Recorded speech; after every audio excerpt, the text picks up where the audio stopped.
Majikan mau cerita, Babu kan ini hatinya lembut dan mudah tersentuh ya.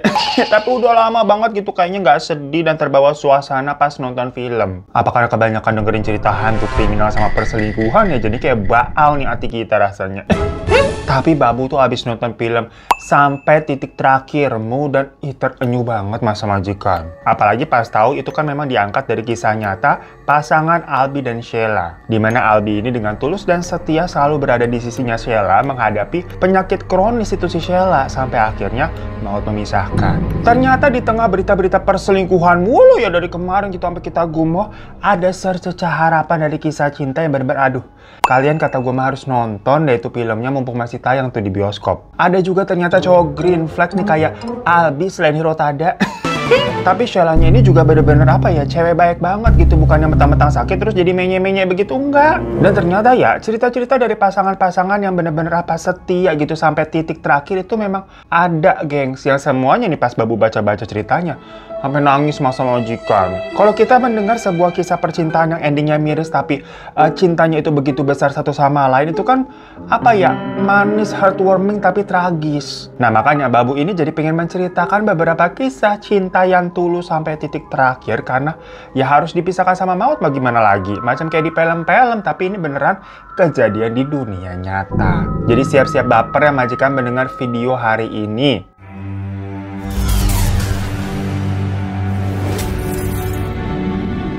Bayangin ya majikan ya, ada dua anak muda yang semasa hidupnya selalu dikelilingi sama suara mesin oksigen, bau rumah sakit, dan obat-obatan sampai kesakitan. Namun, justru di tengah semua situasi itu nih, mereka menemukan sesuatu yang jauh lebih kuat dari rasa sakit, yaitu cinta.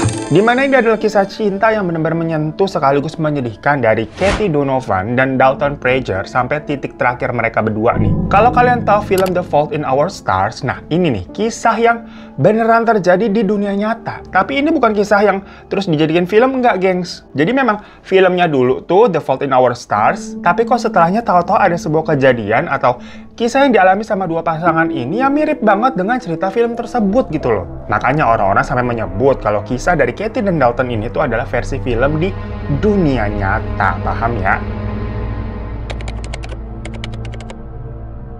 Dari kecil ataupun ketika Katie ini lahir, dia itu memang sudah didiagnosa dengan penyakit genetik bernama cystic fibrosis, yaitu sebuah penyakit yang perlahan-lahan merusak paru-paru, gengs. Jadi semenjak kecil nih, hidup Katie memang terbilang sangat penuh batasan, dimana dia nggak bisa lepas dari yang namanya tabung oksigen dan bolak-balik ke rumah sakit kayak ke sekolah aja gitu, rutin harus selalu ke sana buat berobat gitu, nggak putus seumur hidupnya. Bayangin dari lahir lo ini loh. Namun meskipun begitu, Katie tetap tumbuh sebagai apa, garisan ceria, penuh mimpi, dan selalu percaya bahwa hidup ini dijalaninya harus dengan senyuman. Karena semua itu dianggap sebagai ya udah takdir, dari brojol ke dunia sudah mendapatkan penyakit tersebut.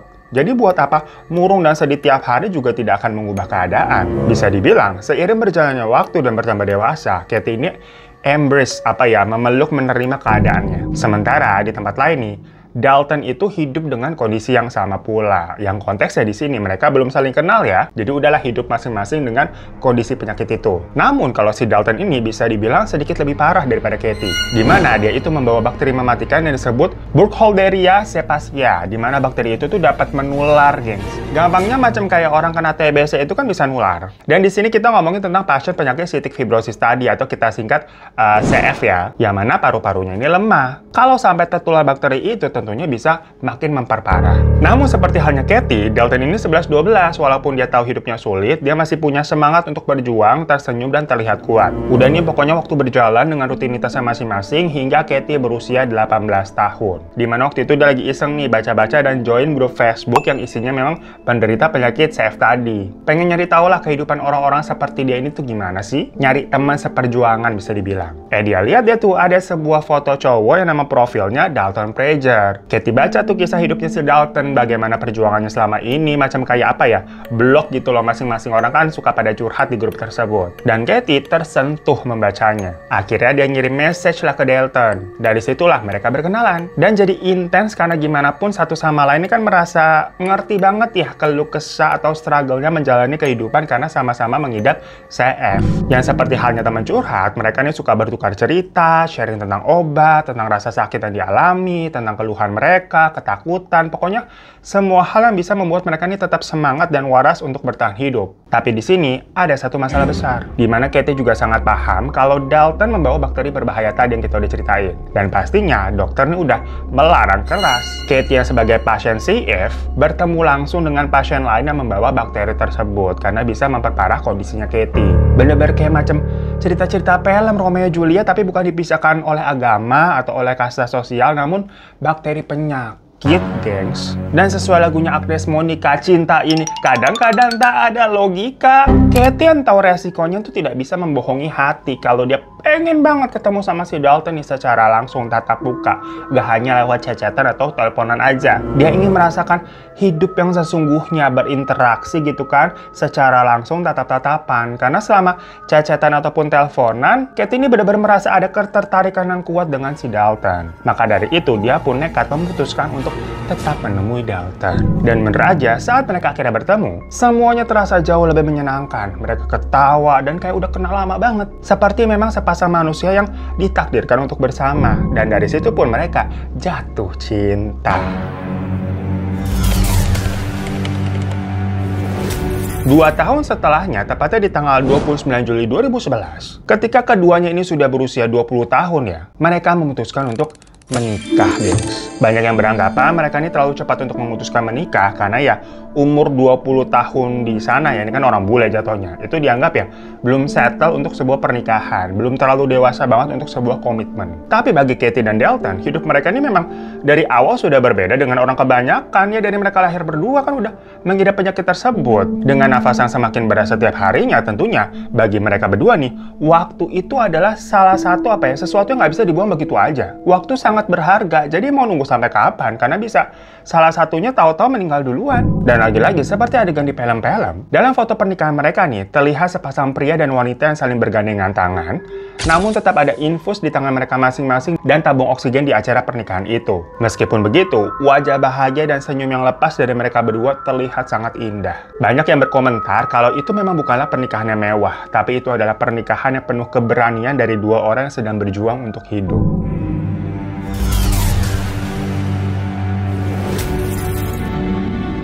Namun ternyata kebahagiaan mereka ini tidak berlangsung lama, gengs. Karena seperti peringatan dokter di awal tuh, ketika pertama kali Katie bertemu Dalton di usia 18 tahun tadi, dia itu sudah langsung tertular bakteri dari Dalton yang berbahaya. Dan semenjak itu, kondisi paru-paru Katie ini menurun dengan cepat. Hal itu adalah salah satu juga alasan mengapa akhirnya Katie ini memutuskan untuk menikah dengan Dalton cepat-cepat. Karena batas umurannya semakin di depan mata gitu loh. Dia juga harus menjalani perawatan yang berat, hingga akhirnya memerlukan transplantasi paru-paru. Dalton juga sama, harus menjalani transplantasi paru-paru juga. Dan yang namanya transplantasi itu kan berarti tergantung pendonornya siapa, ada di mana, dianggap tepat atau cocok, dan banyaklah tetek bengeknya. Alhasil keduanya ini harus dirawat di rumah sakit yang berbeda, di negara bagian yang berbeda pula, jauh-jauhan. Katie pokoknya berada di daerah Kentucky dan Dalton ini berada di daerah Missouri. Perkara ya tadi pendonornya dari daerah masing-masing tersebut, otomatis mereka semacam harus jemput bola ke sana lah. Dan prosesnya juga nggak sebentar karena memerlukan persiapan bertahun-tahun sampai dirasa kondisinya tepat, pendonornya juga sehat lah, banyak faktor deh. Untuk itu berarti mereka ini LDR, gengs. Aduh.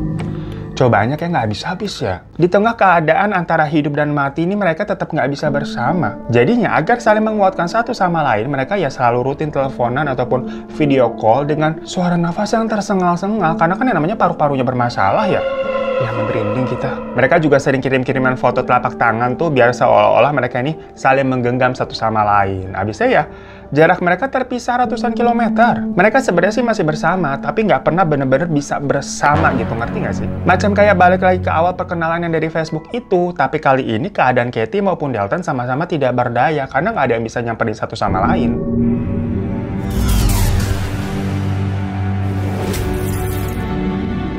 Masuk di tahun 2016, di mana itu bisa dibilang tahun yang paling berat untuk mereka berdua. Karena pertama nih, Dalton semakin melemah. Sementara Katie, itu juga hidupnya harus dibantu oleh mesin-mesin medis setiap harinya. Hingga pada tanggal 17 September 2016, keluarga Dalton ini menghubungi Katie. Dibilang kalau sepertinya Dalton udah nggak punya banyak waktu lagi, alias ya, mau mengisyaratkan nih keluarga sudah mencoba untuk siap-siap mengikhlaskan setelah bertahun-tahun berjuang. Katie yang pada saat itu posisinya juga lagi dirawat di rumah sakit, ya nggak bisa kemana-mana karena dia butuh alat bantu dari mesin-mesin yang menempel di tubuhnya, itu memaksakan diri untuk video callan sama Dalton di saat-saat terakhir. Dan dalam panggilan itu, Dalton tersenyum, Katie pun juga tersenyum. Gak ngomong sama sekali karena ya buat ngomong aja susah majikan, ini paru-parunya udah parah. Tapi tanpa perlu keluar sepatah kata pun mereka juga udah mengerti satu sama lain. Pandangan mata mereka ini mengisyaratkan cinta yang sudah lebih dari segalanya. Dan itulah pertemuan terakhir mereka berdua. Karena tidak lama setelahnya, Dalton Prager ini meninggal dunia. Tentunya Katie hancur, tapi kondisi tubuhnya sendiri juga terus memburuk. Namun dia tetap meminta izin kepada dokter untuk membolehkannya pergi demi bisa datang ke pemakamannya Dalton. Dia ingin bertemu dengan orang-orang yang dia cintai, ya keluarganya, keluarga Dalton juga. Setelah itu, 5 hari dari kepergian Dalton tadi, pada 22 Septembernya, Katie yang menyusul, gengs. Ya dari sini kisah mereka berdua dikenal oleh seluruh dunia. Tapi bukan hanya karena akhir yang menyedihkan, melainkan nih orang-orang salut atas keberanian mereka berdua dalam berani mencintai dan merasakan dicintai. Meski tahu hidup mereka ini mungkin tidak sepanjang orang lain. Karena dari buku harinya Katie sempat menulis kalimat, "Aku tahu resikonya, tapi aku memilih cinta dan aku tidak menyesal." Dan di sisi lain juga Dalton pernah berkata kepada keluarganya saat dirawat di rumah sakit tuh, dia bilang selama aku punya Katie, aku punya segalanya. Banyak yang tersentuh karena ya banyak orang yang sekedar mau mengungkapkan rasa cinta aja susah, malu, takut, dan sebagainya ya. Ujung-ujungnya apa? Menyesal karena nggak pernah melontarkannya. Dan banyak orang juga yang nggak pernah merasa dicintai secara ugal-ugalan dengan tulus dan berani seperti mereka berdua. Makanya, kisah Katie dan Dalton ini tuh dianggap sebagai cinta yang berani, yang mereka ungkapkan dan terus bertahan hingga titik terakhir mereka berdua. Pada akhirnya, mungkin cinta mereka ini terlalu besar untuk dunia yang terlalu kecil ini. Maka dari itu, Tuhan mengirim mereka untuk pergi dari dunia ini tuh bersama-sama, hanya terpaut 5 hari.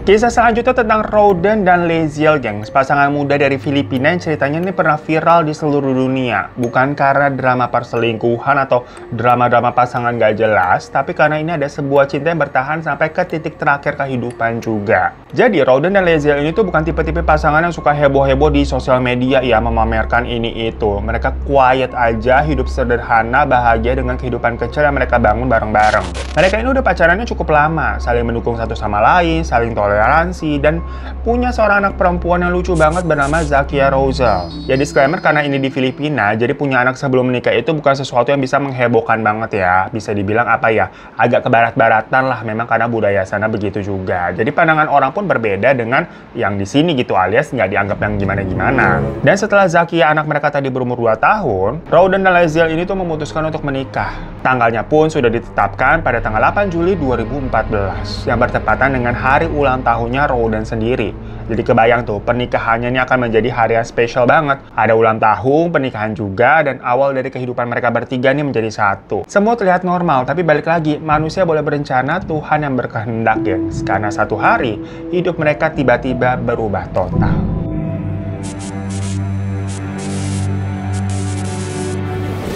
Pada akhir Mei 2014, saat lagi menyiapkan segala keperluan pernikahannya itu, Roden ini tahu-tahu ngerasa badannya nggak enak. Dia kayak capek, tapi bukan kayak cuman capek kelelahan biasa. Dirinya ini merasa bener-bener drowning banget hingga akhirnya pingsan. Yang bangun-bangun tahu-tahu dia udah ada di rumah sakit karena sempat dibawa sama keluarganya tadi pas pingsan. Di situ dia diperiksa, dan dokter mengatakan sesuatu yang membuat semua impiannya ini runtuh, di mana si Roden didiagnosa kanker hati stadium 4. Roden seakan tidak percaya, keluarganya kaget, Laziel pun berasa hancur yang mendengarnya ya, karena kan sebentar lagi mereka mau menikah nih. Dan yang paling menyakitkan, dokter bilang hidup Roden ini hanya tinggal hitungan minggu. Bayangin, hitungan minggu loh, bukan bulan ataupun tahun. Alhasil semua rencana yang sudah disiapkan tiba-tiba berasa nggak berarti. Ya gimana enggak, hitungannya minggu, sangat sebentar lagi. Tapi di tengah sakit dan adanya vonis tersebut, Roden ini bilang satu hal ke keluarganya. Aku cuma punya satu permintaan.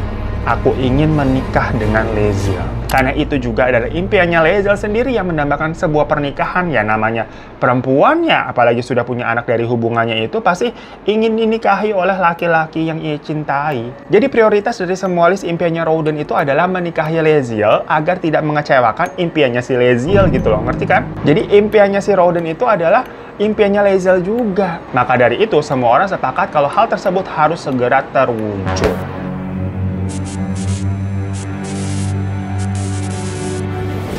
Karena kondisi Rowden yang semakin melemah setiap harinya ya pas tadi semenjak ke rumah sakit, jadi ya Rowden ini memang telat untuk memeriksakan diri ya berarti ya, yang pas dicek penyakitnya sudah sangat besar, makanya divonis tadi itu tinggal beberapa minggu umurnya, dan harus dirawat intensif di rumah sakit tersebut. Dengan kata lain, gak ada yang tahu juga berarti kapan nih Rowden akan meninggal, umurnya tuh sisa berapa minggu tuh, berapa harinya tuh kapan gitu loh. Makanya keluarga dan pihak rumah sakitnya langsung gerak cepat, dimana 2 hari setelahnya dalam waktu 12 jam nih, semua orang langsung nyiapin acara pernikahan untuk Rowden.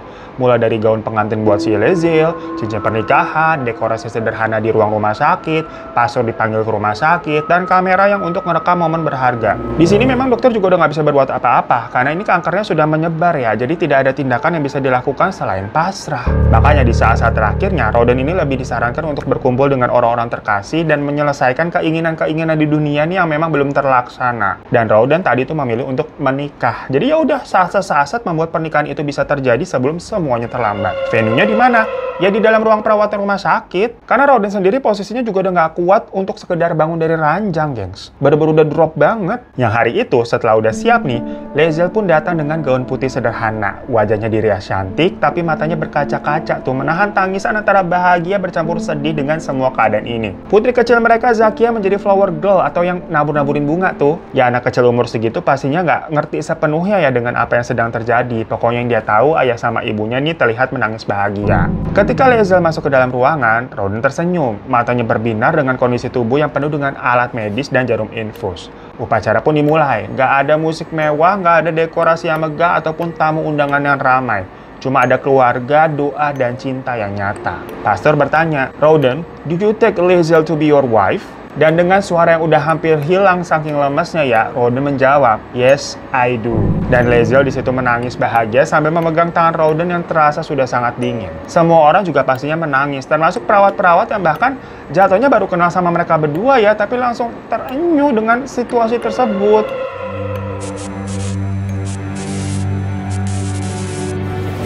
Pernikahan mereka pokoknya berlangsung di pagi hari, dan hanya 10 jam setelah Lae'zel tadi resmi menjadi istrinya Rowden akhirnya menghembuskan nafas terakhir. Dia meninggal tepat di hari yang sama dengan hari pernikahannya.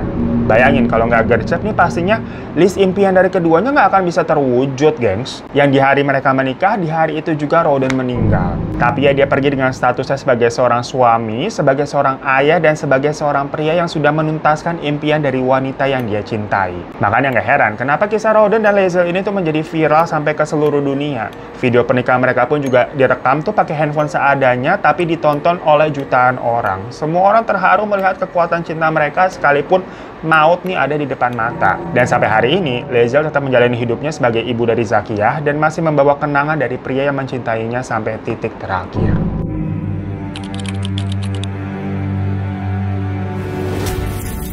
Next ada kisah tentang Alexis dan Ricky, gengs. Dua anak muda yang ketemu bukan di tempat romantis, bukan di sekolah, apalagi di kafe kayak pasangan-pasangan anak muda kebanyakan. Tapi mereka bertemunya di rumah sakit saat keduanya memang sedang berjuang melawan kanker. Alexis Michelle Gostavort atau orang-orang terdekatnya itu memanggilnya Lexi, lahir tahun 2000. Jadi anak Gen Z ya, yang kalau dilihat dari foto-fotonya, kita sepakat deh, pasti kalau melihatnya nih Lexi punya senyum yang cantik dan tampak seperti orang yang ramah. Tapi di balik itu, hidupnya telah berubah total ketika berumur 15 tahun. Di mana dokter mengatakan kalau dirinya terkena neuroblastoma atau kanker syaraf, sebuah penyakit berat, apalagi untuk anak remaja sepertinya yang masih punya banyak keinginan dan impian. Untungnya Lexi ini tuh bukan tipe-tipe yang mudah menyerah. Dia tetap ceria, tetap membawa good vibes bagi orang-orang di sekitarnya. Intinya dia tidak pernah menunjukkan kesedihan dan nggak mau membuat orang-orang lain tuh merasa menjadi sedih aja gitu vibes-nya di deket dia. Bahkan dia sering keliling tuh ke kamar pasien-pasien lain untuk sekedar ngajak ngobrol atau membuat pasien lain tuh tersenyum. Ramah banget, tipe-tipe yang bubbly gitu ya. Bayangin aja, dia yang sakit ini masih masih bisa mikirin orang lain. Nah, sedangkan di sisi lain, ada pria nih yang bernama Ricky Stafford. Cowok yang awalnya macam kayak inceran ciwi-ciwi di sekolah, atlet basket, sehat, energik, fit banget. Tapi sama seperti Lexi, satu hari nih hidupnya langsung berubah total saat dia didiagnosa leukemia. Ya udah, dari situ Ricky ini menjadi pasien tetap yang kehidupan remajanya lebih banyak dihabiskan di rumah sakit dengan bau obat-obatan dan suara mesin monitor jantung.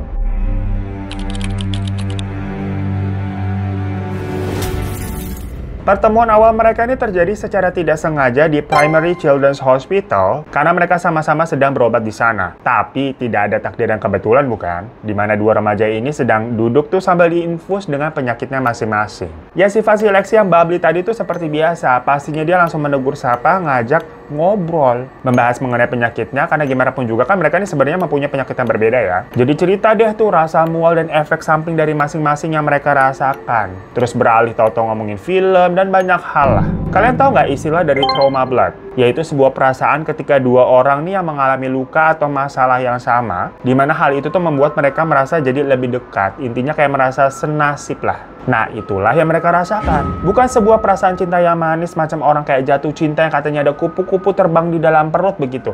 Tapi awalnya ini sebuah perasaan yang sama-sama respect, sama-sama iba satu sama lain. Makanya karena hal itu, mereka ini jadi lebih intens dalam berkomunikasi, ya perkara sama-sama dirawat di satu rumah sakit yang sama. Lexi bilang kalau Ricky ini selalu berhasil membuat dia ketawa. Di saat biasanya si Lexi itu yang selalu berusaha mencairkan suasana agar orang-orang lain di sekitarnya itu tidak sedih, happy-happy aja gitu loh. Cuma kan namanya kita berusaha untuk bahagia itu ada titik lemahnya ya, karena gimana pun juga kan dia lagi sakit. Tapi dengan Ricky, Lexi ini tidak perlu sok-sokan kuat, dan begitu pun juga sebaliknya. Karena sama-sama mereka ini senasib, jadi mereka mengerti keadaan masing-masing dan nggak perlu ada yang ditutup-tutupi. Kalau sakit ya bilang sakit, kalau lagi sedih ya sedih. Perasaan itu menjadikan mereka satu sama lainnya sebagai tempat aman. Hingga waktu pun berjalan, Ricky sempat sembuh dan keluar dari rumah sakit. Lexi pun keadaannya juga sempat membaik. Mereka akhirnya mulai PDKT tuh, kayak bener macam orang-orang kebanyakan, maksudnya jalan bareng di luar rumah sakit, nongkrong gitu kan di kafe, nyobain makanan viral, hingga akhirnya Ricky melamar Lexi. Ya Lexi bahagia banget, gengs.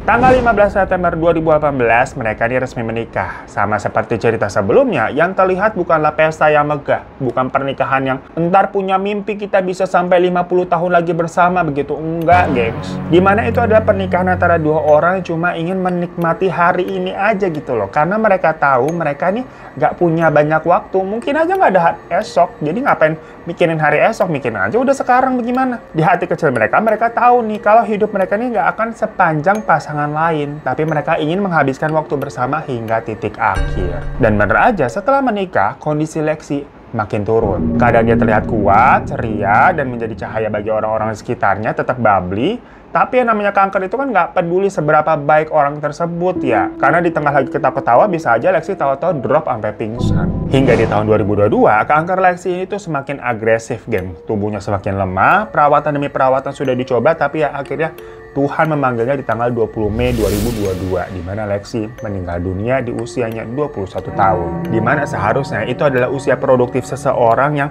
baru memulai untuk mewujudkan mimpi-mimpinya ya, 21 tahun. Namun Lexi ini sudah selesai berjuang melawan sesuatu yang orang lain tuh bahkan mungkin nggak sanggup membayangkannya atau menjalaninya seperti dia. Keluarganya pun bilang, tepat pada saat Lexi ini menghembuskan nafas terakhir, itu turun gerimis kecil yang seolah-olah langit pun ikut sedih. Seperti hari ini, kalau kalian dengar tadi ada suara berisik-berisik, ini lagi hujan. Mungkin langit juga bersedih ya mendengar cerita-ceritanya nih dari tadi nih. Tapi setidaknya keluarga Lexi ini percaya kalau Lexi akhirnya sudah tidak kesakitan lagi. Setelahnya ya Ricky masih hidup nih. Dia masih terus berjuang dan mengenang Lexi tiap hari. Tapi yang namanya kehilangan itu kan bukan sesuatu yang bisa disembuhkan oleh siapapun dengan gampangnya, seperti halnya penyakit yang sedang dialami. Karena Ricky gimana pun juga tidak akan bisa melupakan orang yang berada di masa-masa tergelapnya, di masa-masa sakit dan susahnya. Dia ketawa bareng di ruang kemo bersama si Lexi, melawan penyakitnya juga, sampai akhirnya Lexi pulang duluan. Meskipun begitu, Ricky sangat bersyukur karena telah mengenal Lexi dan sempat menikahinya juga, karena itu adalah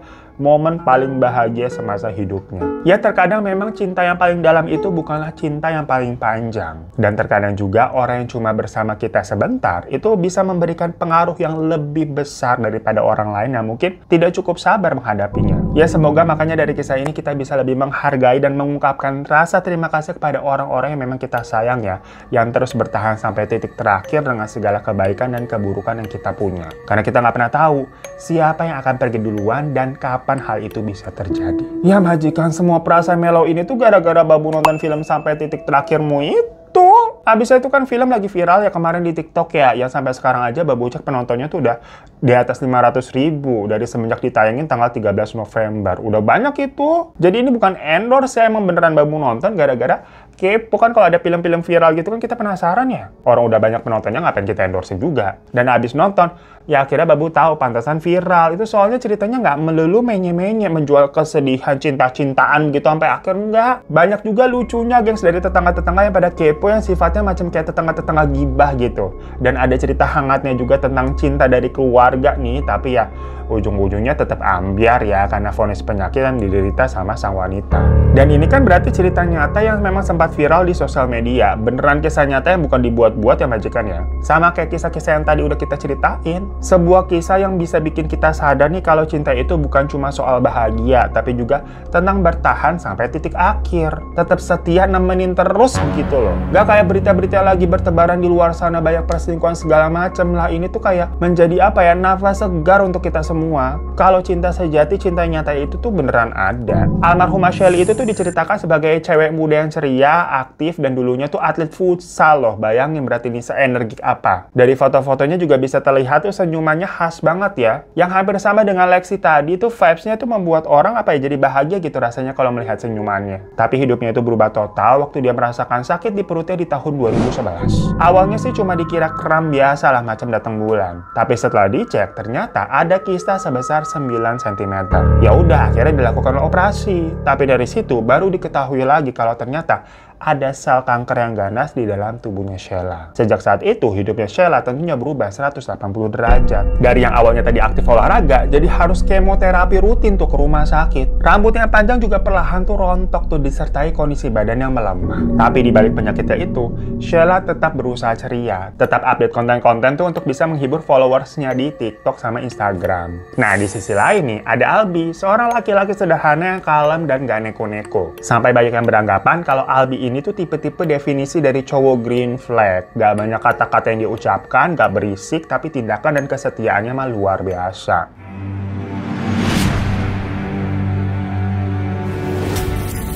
Sheila dan Albi ini awalnya nggak saling kenal. Mereka itu akhirnya kenalannya lewat DM Instagram. Iya, geng, sesimpel itu, DM-DM-an. Jadi dari DM nih ngobrol-ngobrol, deket gitu kan. Dan dari deket keduanya sama-sama fall in love. Hubungan mereka mah ringan, playful, manis, kayak pasangan muda pada umumnya. Nah, karena dirasa semakin dekat dan semakin serius, Sheila itu memutuskan untuk ngasih tahu tentang kondisinya kepada Albi. Karena menurutnya ya Albi harus tahu. Istilahnya Sheila ini nggak mau ngasih harapan kosong ke orang lah, baik buruknya harus diceritakan. Karena kan umurnya Sheila ini nggak ada yang tahu dia bisa bertahan sejauh apa. Intinya Sheila ini sempat bilang ke Albi, kalau kamu mau ninggalin aku nggak apa-apa. Karena Sheila tahu kanker itu tuh bukan perjalanan pendek dan mudah untuk dilalui ya. Kalian pasti pernah dengar deh, atau mungkin pernah ngalamin, kalau ngerawat orang sakit itu tuh sama melelahkannya dengan yang sakit. Jadi ngerawat orang sakit itu tuh bukan sesuatu yang mudah, gengs. Ada banyak hal yang harus dikorbankan, terutama waktu, mental, dan tenaga. Makanya kan banyak kasus-kasus ngerawat orang sakit jadinya ikutan sakit karena kecapean pasti.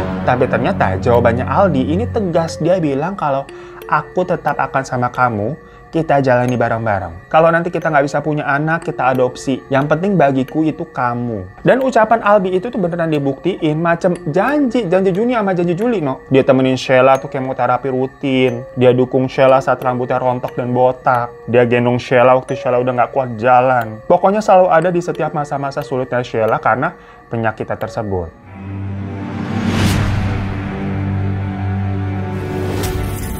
Hingga di tanggal 14 Agustus 2024, wishlist dari Sheila dan Albi ini akhirnya terwujud di mana mereka menikah, gengs, di tahun kemarin berarti. Dengan kondisi Sheila yang udah di kursi roda, oksigen juga terus menempel di tubuhnya yang semakin lemah. Hal itu tentunya membuat orang-orang ini tampak ngelihatnya bahagia tapi sekaligus haru gitu ya. Dan sama seperti cerita-cerita sebelumnya tadi, hal ini tuh bukanlah pernikahan yang mewah, tapi pernikahan yang penuh dengan ketulusan cinta. Pernikahan yang diinginkan oleh dua orang yang tahu nih kalau waktu mereka mungkin udah nggak banyak lagi. Hingga 2 minggu setelah menikah, kondisi Sheila semakin menurun. Nafasnya pendek, tubuhnya juga semakin lemah, dan akhirnya di tanggal 29 Agustus 2024, Sheila pergi untuk selama-lamanya. Albi ini sempat menulis pesan terakhirnya untuk istrinya tersebut yang akhirnya surat tulisannya ini tuh sempat viral di sosial media. Tulisannya, "Terima kasih sudah bertahan sampai titik terakhirmu. Aku sayang kamu." Apa nggak nangis bacanya majikan? Makanya kisah dari Albi dan Sheila ini tuh menyadarkan kita kalau cinta itu bukan cuma romantis-romantisan. Karena namanya umur nggak ada yang tahu dan kita juga semakin tua kan pada akhirnya. Jadi maksudnya cinta itu ujung-ujungnya tentang bagaimana satu sama lainnya selalu ada, selalu hadir dan bisa tetap bertahan sekalipun dunianya seakan bilang udah lu pergi aja bakal lebih mudah dengan hidup lo. Tapi tetap bertahan. Makanya kisah ini tuh sampai dijadikan film karena sangat menginspirasi tuh judulnya, Sampai Titik Terakhirmu. Dimana ini menjadi sebuah pengingat bahwa cinta yang tulus itu tuh nyata masih ada di dunia yang sudah gila ini. Dan mumpung kata gua mah masih tayang tuh di bioskop, nonton deh majikan. Biar nggak horor-hororan melulu begitu nih, ada salah satu film bagus buat pelajaran hidup juga. Jadi kalau misalkan kalian punya seseorang yang disayang, entah itu pacar, orang tua, atau sahabat, ya peluklah mereka lebih erat, hargai mereka selagi masih ada. Karena nggak ada yang janji kalau hidup itu akan bisa panjang, gengs. Nah, makanya Babu juga mau berterima kasih buat majikan semua ya, walaupun nih majikan tantruman, tapi tulus gitu terus support Babu, nontonin video, komen, nge-like, bahkan effort juga bayar 9.900 tuh buat join member. Makasih ya atas kebaikan majikan semua, semoga dibalas Tuhan berkali-kali lipat. Ya pokoknya Babu minta maaf ya kalau banyak salah, dan majikan juga harus terima Babu apa adanya meskipun Babu botak. Kayak habis ikut wamil ya. Siap! Lah cempreng banget suaranya wamil begitu. Siap! Gitu ya. Ya udah nggak bisa nih Babu. Jadi menye-menye begini. Tapi udah mumpung momennya pas. I love you majikan semua. Sehat-sehat ya. Doain juga Babu sehat-sehat. Terima kasih banyak majikan. Assalamualaikum warahmatullahi wabarakatuh.